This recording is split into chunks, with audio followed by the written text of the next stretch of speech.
Hello friends, welcome to my channel crack your competition with Anjali. Friends, आज की इस video में हम लोग 3 जनवरी 2022 का पिछले साल का प्रश्न पत्र जो ऑनलाइन एग्जाम हुआ था उसका बाल विकास का प्रश्न पत्र सॉल्व करेंगे। तो चलिए फ्रेंड्स, देर न करते हुए वीडियो को शुरू करते हैं। बाल विकास का जो 3 जनवरी का पेपर हुआ था ऑनलाइन, उसका फर्स्ट क्वेश्चन दिया हुआ है, समकालीन विचारधाराओं के अनुसार बाल विकास की प्रक्रिया सभी बच्चों के लिए एक समान है और सभी बच्चे एक निश्चित आयु तक आते विशेष निर्धारित लक्ष्य अवश्य प्राप्त कर लेते हैं। नहीं, बहुआयामी है क्योंकि बच्चे विभिन्न प्रकार के संदर्भों में पलते बढ़ते हैं। तो इसका राइट आंसर दोस्तों आपका हो जाएगा ऑप्शन नंबर 2। बहुआयामी है क्योंकि बच्चे विभिन्न प्रकार के संदर्भों में पलते बढ़ते हैं। नेक्स्ट क्वेश्चन है क्वेश्चन नंबर 2। विकास डैश सिद्धांत बताता है कि गामक कौशलों का विकास शरीर के मध्य से आरंभ होकर शरीर के सिरों की ओर बढ़ता है। तो इसका जो राइट आंसर हो जाएगा दोस्तों वो हो जाएगा ऑप्शन नंबर 3, अधोगामी। विकास का अधोगामी सिद्धांत बताता है कि गामक कौशलों का विकास शरीर के मध्य से आरंभ होकर शरीर के सिरों की ओर बढ़ता है। नेक्स्ट क्वेश्चन है क्वेश्चन नंबर 3। विकास की किस अवस्था में बच्चे कल्पनाशीलता वाले खेल में सक्रिय रूप से भाग लेते हैं? तो इसका राइट आंसर हो जाएगा दोस्तों ऑप्शन नंबर 2, प्रारंभिक बाल्यावस्था में। विकास की प्रारंभिक बाल्यावस्था में बच्चे कल्पनाशीलता वाले खेल में सक्रिय रूप से भाग लेते हैं। नेक्स्ट क्वेश्चन है क्वेश्चन नंबर 4। निम्न में से कौन सी बच्चों के सामाजिकरण की द्वितीय संस्थाएं हैं?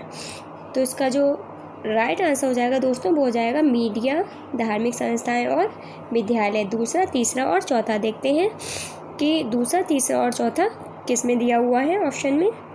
फ्रेंड्स, इसमें किसी में भी दूसरा, तीसरा और चौथा दिया नहीं हुआ है। आपको पता ही होगा कि परिवार सामाजिकरण की प्रथम संस्था है। तो आपका जो राइट आंसर होगा फ्रेंड्स वो आपका दूसरा, तीसरा और चौथा हो जाएगा। इसके तीनों ही ऑप्शन गलत हैं। आप इसको याद रखना कि मीडिया, धार्मिक संस्था और विद्यालय ये तीनों ही सामाजिकरण की द्वितीयक संस्थाएं हैं। नेक्स्ट क्वेश्चन है आपका क्वेश्चन नंबर 5। रुचि को 3 पेंसिलें दिखाई जाती हैं। वह देखती है कि पेंसिल खा से बड़ी है और पेंसिल गा से बड़ी है। जब रुचि यह निष्कर्ष निकालती कि गा से बड़ी है तो वह जीन पियाजे के किस संज्ञानात्मक विकास की विशेषता को दर्शाती है? तो इसका राइट आंसर हो जाएगा ऑप्शन नंबर 3, सकर्मक अनुमान।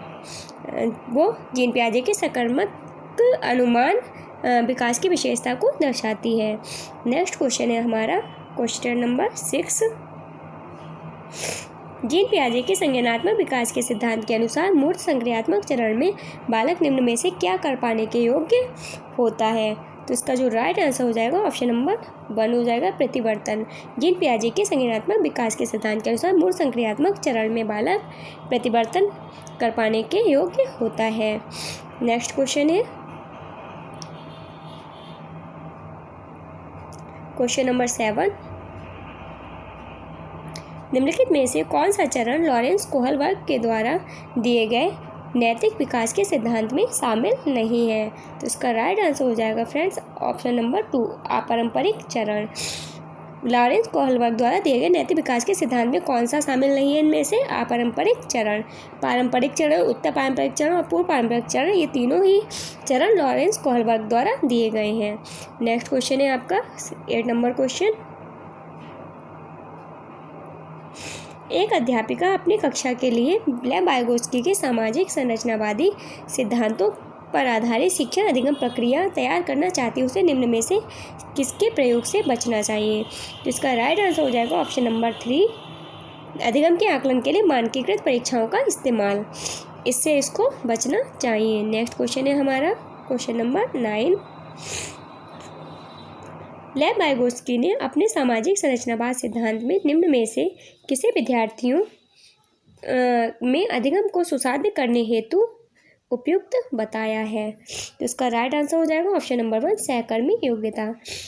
सहयोग्यता। लेव वाइगोत्स्की ने अपने सामाजिक संरचनावाद सिद्धांत में सहकर्मी सहयोग्यता को विद्यार्थियों में अधिगम को सुसाध्य करने हेतु उपयुक्त बताया है। नेक्स्ट क्वेश्चन है क्वेश्चन नंबर 10। किसी प्रगतिवादी कक्षा के बारे में एक अध्यापिका का क्या विश्वास होना चाहिए? कक्षा हमेशा कठोर नियंत्रण में रहे और सिर्फ अध्यापक को निर्देश देने चाहिए। नहीं, ये गलत हो जाएगा। अधिगम केवल कक्षा में ही होता है, ये भी गलत है। कक्षा में विद्यार्थी अपने साथ विविध प्रकार के समृद्ध अनुभव लाते हैं, ये बिल्कुल सही है। तो इसका राइट आंसर हो जाएगा ऑप्शन नंबर 3। कक्षा में विद्यार्थी अपने साथ विविध प्रकार के समृद्ध अनुभव लाते हैं। नेक्स्ट क्वेश्चन है हमारा 11 नंबर क्वेश्चन। किस विचारक ने इस बात को नकारा है कि बुद्धि एकल इकाई है और कई पृथक स्वतंत्र बुद्धियों का सिद्धांत प्रतिपादित किया है? तो इसका राइट आंसर हो जाएगा ऑप्शन नंबर 2, हार्वर्ड गार्डनर ने इस बात को नकारा है कि बुद्धि एकल इकाई है और कई पृथक स्वतंत्र बुद्धियों का सिद्धांत प्रतिपादित किया है। नेक्स्ट क्वेश्चन है क्वेश्चन नंबर 12। खिलौने के रूप में गुड़िया मिलने पर रोहन की प्रतिक्रिया थी, मुझे यह खिलौना पसंद नहीं है क्योंकि लड़के गुड़िया से नहीं खेलते। यह किसका उदाहरण है? इसका राइट आंसर हो जाएगा ऑप्शन नंबर 3, जेंडर रूढ़िवादिता का। खिलौने के रूप में गुड़िया मिलने पर रोहन की प्रतिक्रिया थी कि मुझे यह खिलौना पसंद नहीं क्योंकि लड़के गुड़िया से नहीं खेलते। यह जेंडर रूढ़िवादिता का उदाहरण है। नेक्स्ट क्वेश्चन है क्वेश्चन नंबर 13।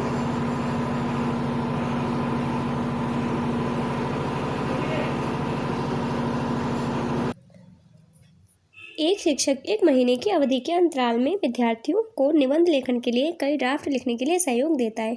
यदि यह शिक्षक प्रत्येक विद्यार्थी के सभी ड्राफ्ट को ध्यान में रखता है और उन सभी ड्राफ्ट पर काम करने की प्रक्रिया को भी मान्यता देता है तो इस प्रकार के मूल्यांकन को क्या कहेंगे? तो इसको कहेंगे रचनात्मक मूल्यांकन। क्या कहेंगे? रचनात्मक मूल्यांकन। नेक्स्ट क्वेश्चन है क्वेश्चन नंबर 14। एक बहुभाषी कक्षा में शिक्षक को वार्तालाप के लिए मातृभाषा के उपयोग को निरुत्साहित करना चाहिए? नहीं। ज़्यादातर विद्यार्थियों द्वारा बोली जा रही प्रमुख भाषा को ही स्वीकार करना चाहिए? बिल्कुल नहीं। भाषाओं की विविधता के बारे में जागरूकता लानी चाहिए और विद्यार्थियों को पसंद अनुसार भाषा के इस्तेमाल की अनुमति देनी चाहिए। तो इसका राइट आंसर हो जाएगा ऑप्शन नंबर 3, भाषाओं की विविधता के बारे में जागरूकता लानी चाहिए और विद्यार्थियों को पसंद के अनुसार भाषा के इस्तेमाल की अनुमति देनी चाहिए। नेक्स्ट क्वेश्चन है क्वेश्चन नंबर 15।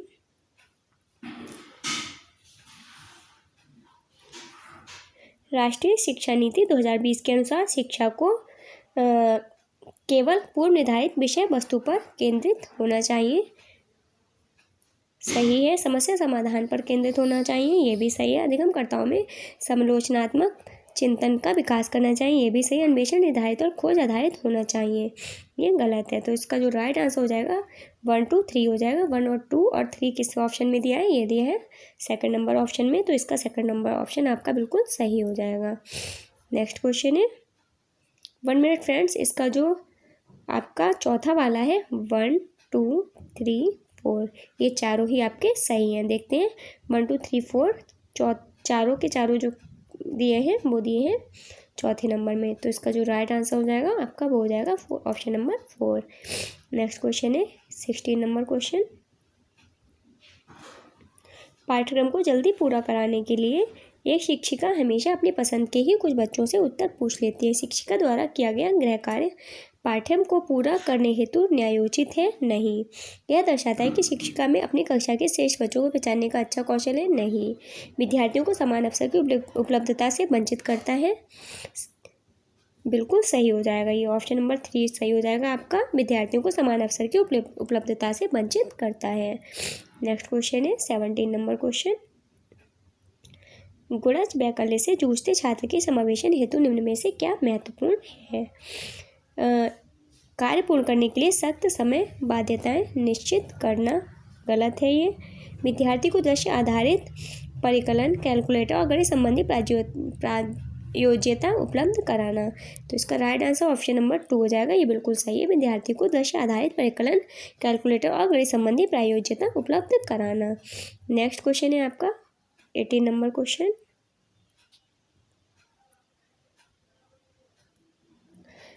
एक दृष्टिबाधिता वाले विद्यार्थी के लिए निम्न में से कौन सी सामग्री लाभदायक नहीं होगी? स्पर्शिक ग्लोब, छोटे अक्षरों वाली पुस्तकें, दृश्य पठन सॉफ्टवेयर या ब्रेल लिपि वाली पुस्तकें। तो इसका राइट आंसर हो जाएगा ऑप्शन नंबर 2, छोटे अक्षरों वाली पुस्तकें दृष्टिबाधिता वाले विद्यार्थी के लिए लाभदायक नहीं है। नेक्स्ट क्वेश्चन है आपका 19 नंबर क्वेश्चन। कथन दिया हुआ है, भाषा शिक्षण के दौरान एक अध्यापिका को लिखित सामग्री के साथ साथ श्रवण पुस्तकें भी उपलब्ध करानी चाहिए। तो जो ये वाला ऑप्शन है नेक्स्ट है आपका तर्क दिया हुआ है, आर प्रस्तुतिकरण के विविध विकल्प विभिन्न अधिगमकर्ताओं की ज़रूरतों को पूरा कर पाते हैं, जैसे कि पठन विकारों से जूझते विद्यार्थी। तो इसका जो राइट आंसर हो जाएगा फ्रेंड्स आपका वो हो जाएगा ऑप्शन नंबर 1, ए और आर दोनों ही सही हैं और आर ए की व्याख्या सही करता है। नेक्स्ट क्वेश्चन है आपका 20 नंबर क्वेश्चन। एक सृजनात्मक बालक में निम्न में से कौन से गुण मौजूद होंगे? अपसारी चिंतन वो सही है, अभिसारी चिंतन ये भी सही है, अमूर्त चिंतन की योग्यता ये वाला भी आपका सही हो जाएगा, नवीन आमुख उत्पादन की योग्यता ये भी आपका सही हो जाएगा। देखते हैं इसका कौन सा ऑप्शन सही है फ्रेंड्स। तीसरा इसमें गलत दिया हुआ है, 1 मिनट। अपसारी चिंतन, अभिसारी चिंतन, अमूर्त चिंतन की योग्यता ये तीसरा वाला आपका नहीं होगा, पहला, दूसरा और चौथा होगा।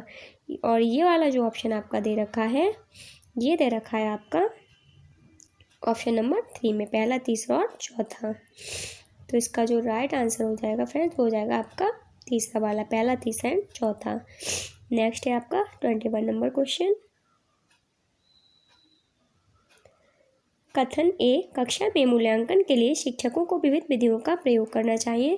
कारण आर, एक कक्षा में बच्चे की सफलता और असफलता को केवल पेपर पेंसिल परीक्षा के द्वारा सही और पूर्ण रूप नहीं निर्धारित किया जा सकता। तो इसका जो राइट आंसर हो जाएगा फ्रेंड्स वो हो जाएगा आपका ये पहला वाला ऑप्शन, ए और आर दोनों सही है और आर ए की सही व्याख्या करता है। नेक्स्ट क्वेश्चन है आपका 22 नंबर क्वेश्चन। किसी संप्रत्यय को पढ़ाने के लिए एक अध्यापिका विभिन्न उदाहरण प्रस्तुत करती है और उसके बाद विद्यार्थियों को उन उदाहरणों द्वारा एकत्रित जानकारी के आधार पर नियम निर्धारित करने को कहती है। इस क्रिया में अध्यापिका किस अभिगम का इस्तेमाल कर रही है? तो वो कर रही है आगमनात्मक विधि का इस्तेमाल। तो इसका राइट आंसर हो जाएगा ऑप्शन नंबर 2, आगमनात्मक विधि। दोस्तों आगमनात्मक विधि में पहले उदाहरण दिए जाते हैं, उसके बाद नियम बताए जाते हैं। और जो निगमन विधि होती है, जो निगमनात्मक अधिगम होता है, उसमें क्या होता है, उसमें पहले नियम बताया जाता है फिर उदाहरण दिया जाता है। तो इसका राइट आंसर आपका ऑप्शन नंबर 2 हो जाएगा। नेक्स्ट क्वेश्चन है हमारा क्वेश्चन नंबर 23। कक्षा नियमन में विद्यार्थी की सहकारिता हेतु एक अध्यापक को क्या करना चाहिए? स्वयं ही कठोर और अटल नियमों का निर्धारण गलत, विद्यार्थियों के दुर्व्यवहार के बारे में अध्यापकों से बार बार शिकायत नहीं, मापदंडों का पालन न करने पर विद्यार्थी की भर्त्सना बिल्कुल गलत, मापदंडों और नियमों को स्थापित करते समय विद्यार्थियों की सहभागिता ये बिल्कुल सही हो जाएगा। तो इसका जो राइट आंसर हो जाएगा दोस्तों वो हो जाएगा ऑप्शन नंबर 4, मापदंडों और नियमों को स्थापित करते समय विद्यार्थियों की सहभागिता। नेक्स्ट क्वेश्चन है हमारा क्वेश्चन नंबर 24।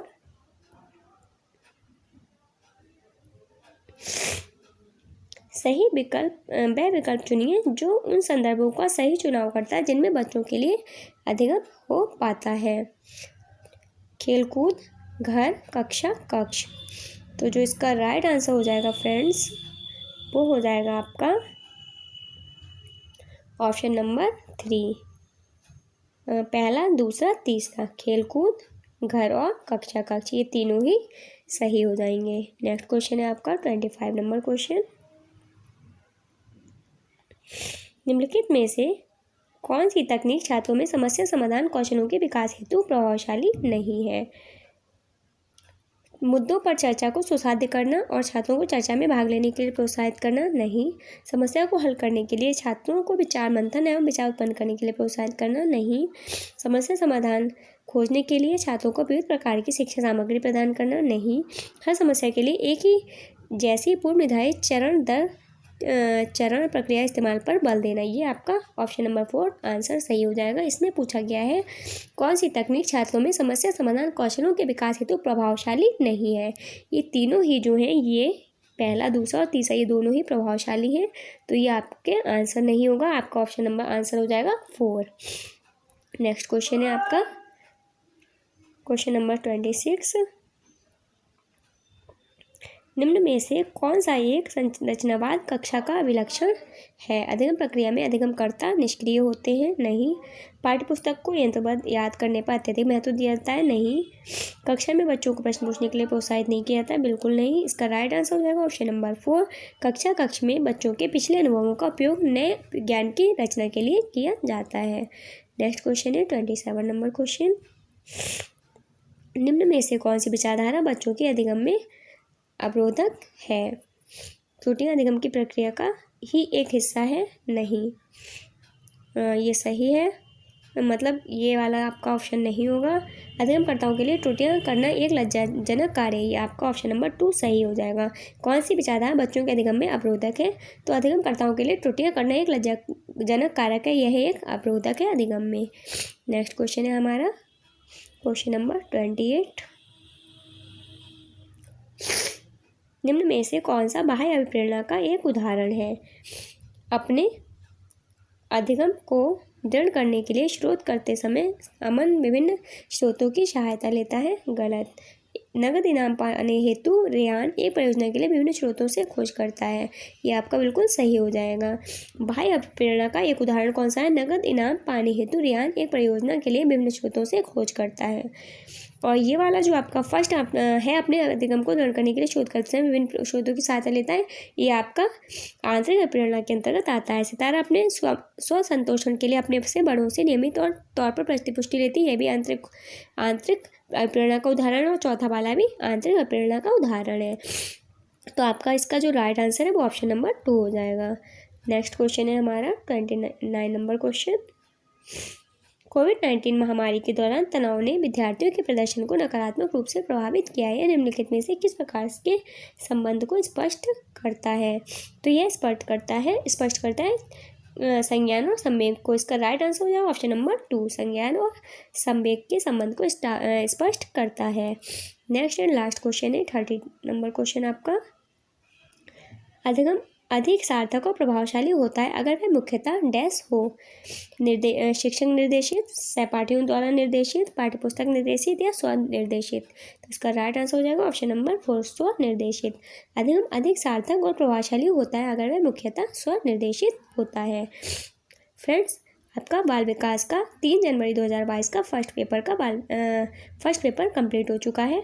आपको वीडियो कैसी लगी प्लीज़ कमेंट बॉक्स में ज़रूर बताइएगा। यदि आपको वीडियो पसंद आई हो तो वीडियो को लाइक एंड शेयर कीजिए। यदि आप चैनल पर नए हैं तो चैनल को सब्सक्राइब करके बेल आइकन को प्रेस कर लीजिए, ताकि मैं जब भी कोई भी वीडियो अपलोड करूँ तो उसका नोटिफिकेशन आपको सबसे पहले मिल सके। फ्रेंड्स, मिलते हैं नेक्स्ट वीडियो में, तब तक के लिए बाय बाय, टेक केयर।